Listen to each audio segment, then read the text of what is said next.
Hey everybody, SLPB episode 9. I'm your host, Michael McGregor, once again in the mobile studio.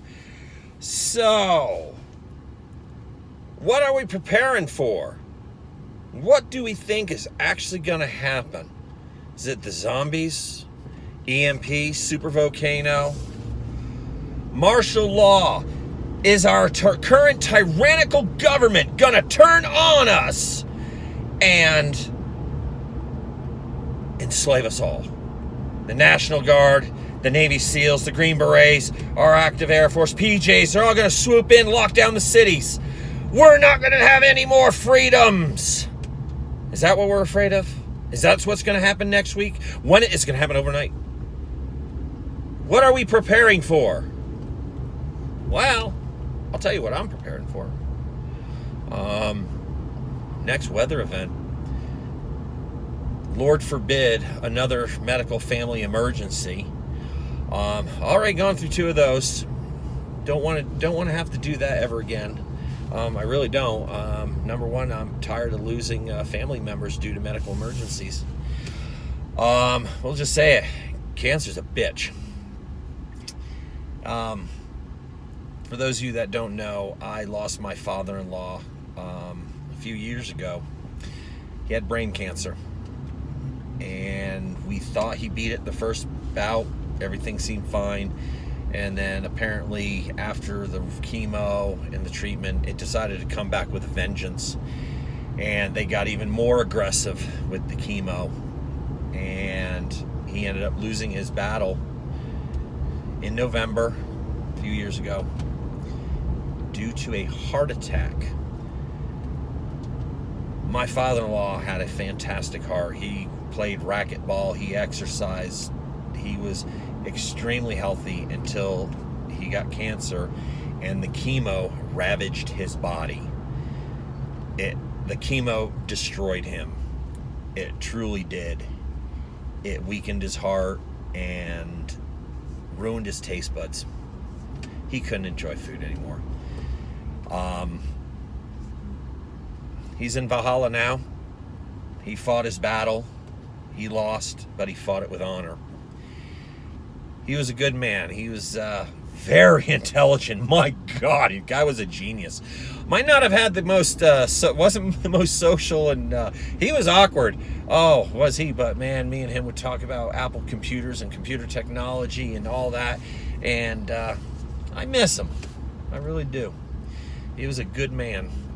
He had his quirks. We had our disagreements, but he was overall a good man. I lost my own father, multiple myeloma. That was kind of a interesting situation. I wasn't told until 3 months after he had passed. And it was like, oh, guess what? By the way, you're probably going to get some money in the mail. Your dad had you on his life insurance. You'll get a small amount. He passed away 3 months ago. Surprise! Okay. We were estranged. Those that know me know that me and my biological father, we were estranged. Thank God I have my dad, stepfather, my dad, and my mom are still with me today. They're RVing. So, I'm sorry, I didn't mean to go on a big tirade of what's going on, but that brings us to what are we preparing for? Taking care of my father-in-law basically wiped out what little reserves we had. I wasn't able to change careers during that time because the amount of time for my career at that time wouldn't allow me to go up to his house every day and help take care of him. So I maintained a pizza delivery job just to kind of keep a roof over our head. And, luckily enough, he knew we were struggling while taking care of him. And, he'd help pay a phone bill or a cable bill once in a while. But it depleted food storage. It depleted savings. It ran its toll on me. I'm driving back and forth, it took its toll on my car. That was unexpected. However, that is a low impact, high probability disaster. It affected only me and my family. Me and my wife, we're the only ones affected, and my daughter.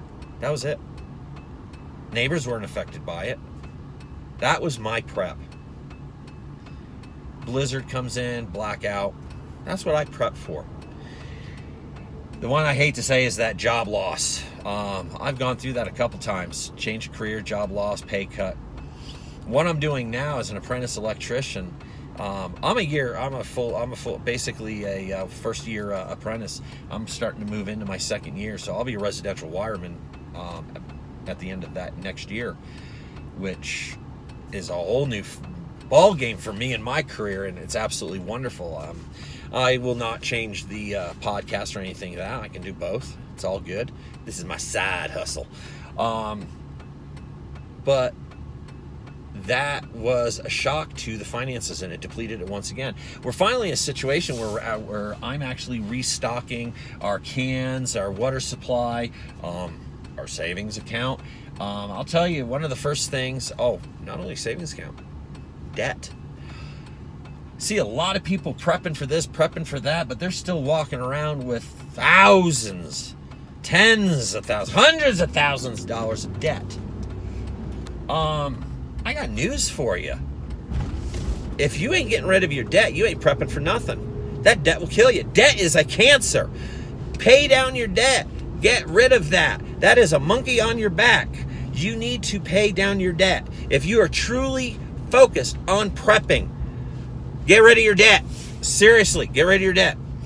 So we're getting rid of debt. We're paying it down. Now, some of you out there got college loans.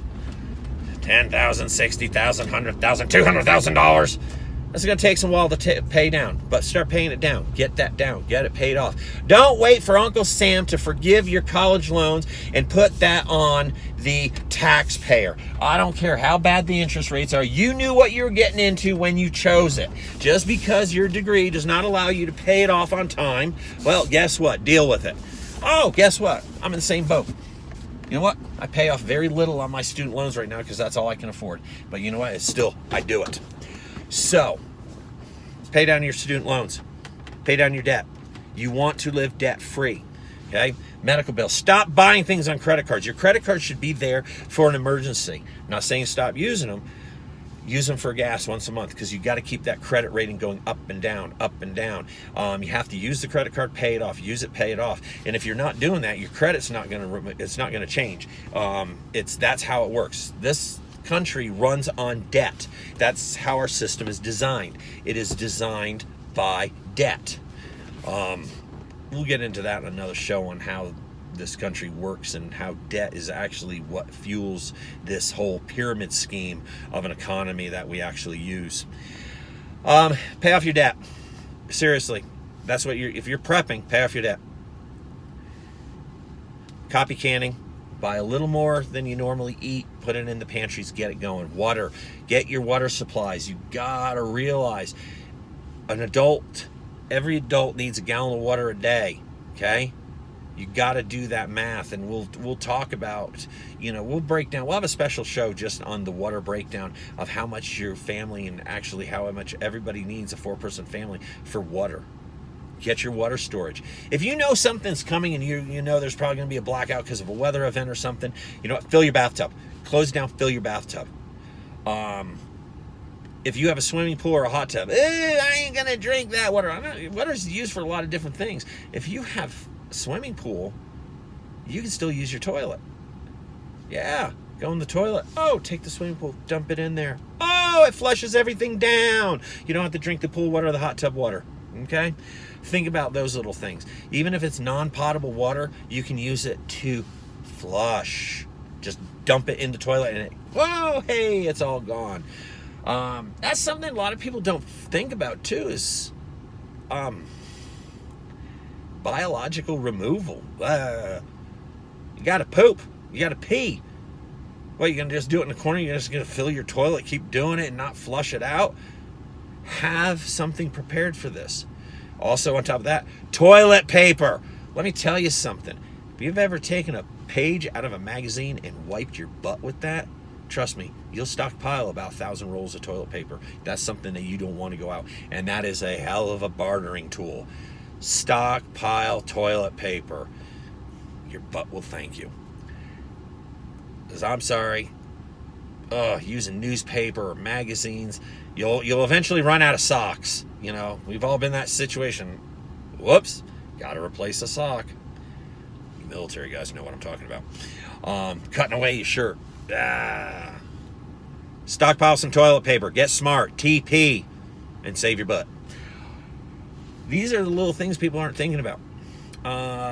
Alcohol, cigarettes, they could be bartering items. I'm not, Water will be more of a bartering tool more than anything.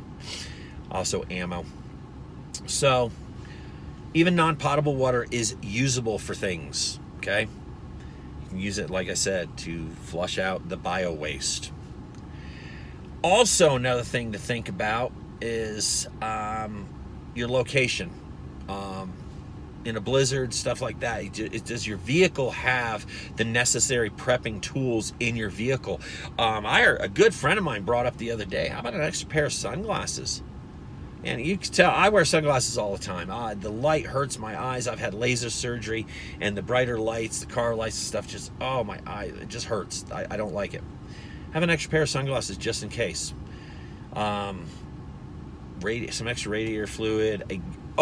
Make sure you have at least a gallon gas tank, even if it's empty, just in your trunk, so you can take it to a gas station. Because if you go to a gas station, those little gallon things, they're like $13 to $20, and they will not negotiate. They will not negotiate. They just won't. It won't happen.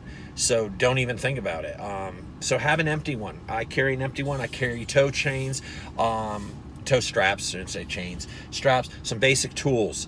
That's my vehicle kit. And you know what? We'll have a separate show just on vehicle stuff. Not a bad idea. I know I'm doing on another show thing, but something to look forward to. But what are you prepping for?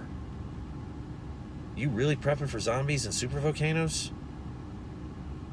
If you are, start thinking a little bit smaller. Start thinking about having that 3 months of savings. You should have enough money in your savings account to cover your rent and electricity for 3 months. Your food storage should cover you for 3 months. Your waters, well, you're in a house. It's not a national disaster. You still have running water, so you're okay. But you should focus on that 3 month immediate, just affecting you situation.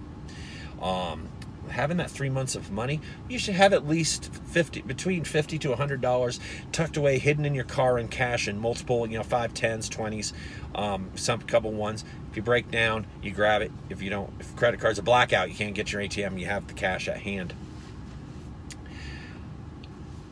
Going into the whole social, societal breakdown, you're gonna see it coming slowly. It's my personal belief that It's my personal belief that if a new civil war does break out in this country, it's not going to be that, sorry, that's my water jug of frozen water that I keep with me. It's in the 90s today. Gotta have that water. Civil War Part 2 breaks down. I honestly don't think it's going to be on the global scale of what it was in the 1800s. It's going to be more of little isolated breakouts. And one of the first places I'm thinking where you're going to have that social breakdown is going to be like Washington, Seattle, like Seattle area, where Civil War breakdowns are going to be isolated in little areas, and people are like, oh, you're going to have Democrats and a right wing versus left wing. No, you're not. The left wing's going to fight itself. Right wing's going to fight itself. I mean, we are so broken and so segregated that if we do have a civil war, it's not going to be like that. It's going to be horrible. It's going to be like the Purge at first. And then you might have the truckers unions, all siding up, we're the truckers and we control the food and everything else, and they do. And the Midwest farmers may join them, and you're going to have them as their own thing. Then you got to worry about the South and, the Mexican cartels moving up to take over. A second civil war is not going to be pretty. It's going to be disgustingly violent. And here's the thing. This country plummets into a civil war where we're not the babysitter of the world. Guess what? World War III. Plain and simple. If we're not there, North Korea is going to move into South Korea. Russia's going to overtake all the other satellite countries over there, and it's going to be the start of World War III. Pakistan and India are going to nuke each other. We don't want another civil war. You know, we might joke around about it. God, the best thing that happened would be a good purge. You know, no, it's not. We can joke about it, but it really isn't if you really sit down and think about it. So if you are prepping for that, watch your intelligence. I mean, seriously, get your ear to the ground. Find out what's going on. Study intelligence gathering so you can understand how that's going to work. Because it's not going to be that situation of what you expect. It's going to be more of the that Balkan is, you know, like the Balkan Islands, and how it's just going to be that spread. It's not going to be north versus south, left versus right. It's going to be little outbreaks here and there, and then, you know, that's, you're prepping for that. You might be over prepping, you might be under prepping. Pandemic. Honestly, my opinion is a concept of actually a global pandemic is a lot more likely than, say, the EMP attack. But let me tell you something. Think about this. Pandemic breaks out in New York City. They close off all the bridges and it's starting to spread. Do you honestly think that this country, this government, wouldn't consider actually nuking an entire city to protect the spread of that? I think it's possible. That's spreading. It's going to wipe out the world. Small yield nuclear bomb. Boom. New York is gone. So's the pandemic. It's handled. That's something to think about. Everyone's like, oh, it's going to spread here, there, and there. It may not. It may spread into one city, and then, you know, our government may step in and go, oh, we can handle this. We'll just nuke them. We'll just kill that virus and anyone that has it. And there's going to be a lot of collateral. But you're going to save the world. Something to think about. Do I think our government is capable of doing it? Yes. For the NSA watching, yes, I believe they are capable of it. So what are you prepping for? You got to sit down and you got to analyze. What do you have already for your preps? What is dual purpose for your preps? I mean, something to think about. I mean, you know, power goes out. Oh, I can't use my stove. Really? I got a Coleman camp stove. Runs on unleaded gas and kerosene, white fuel. I can cook. I got a oven. Not an oven, but I got a stove right there. So, utilize those things. What are you prepping for?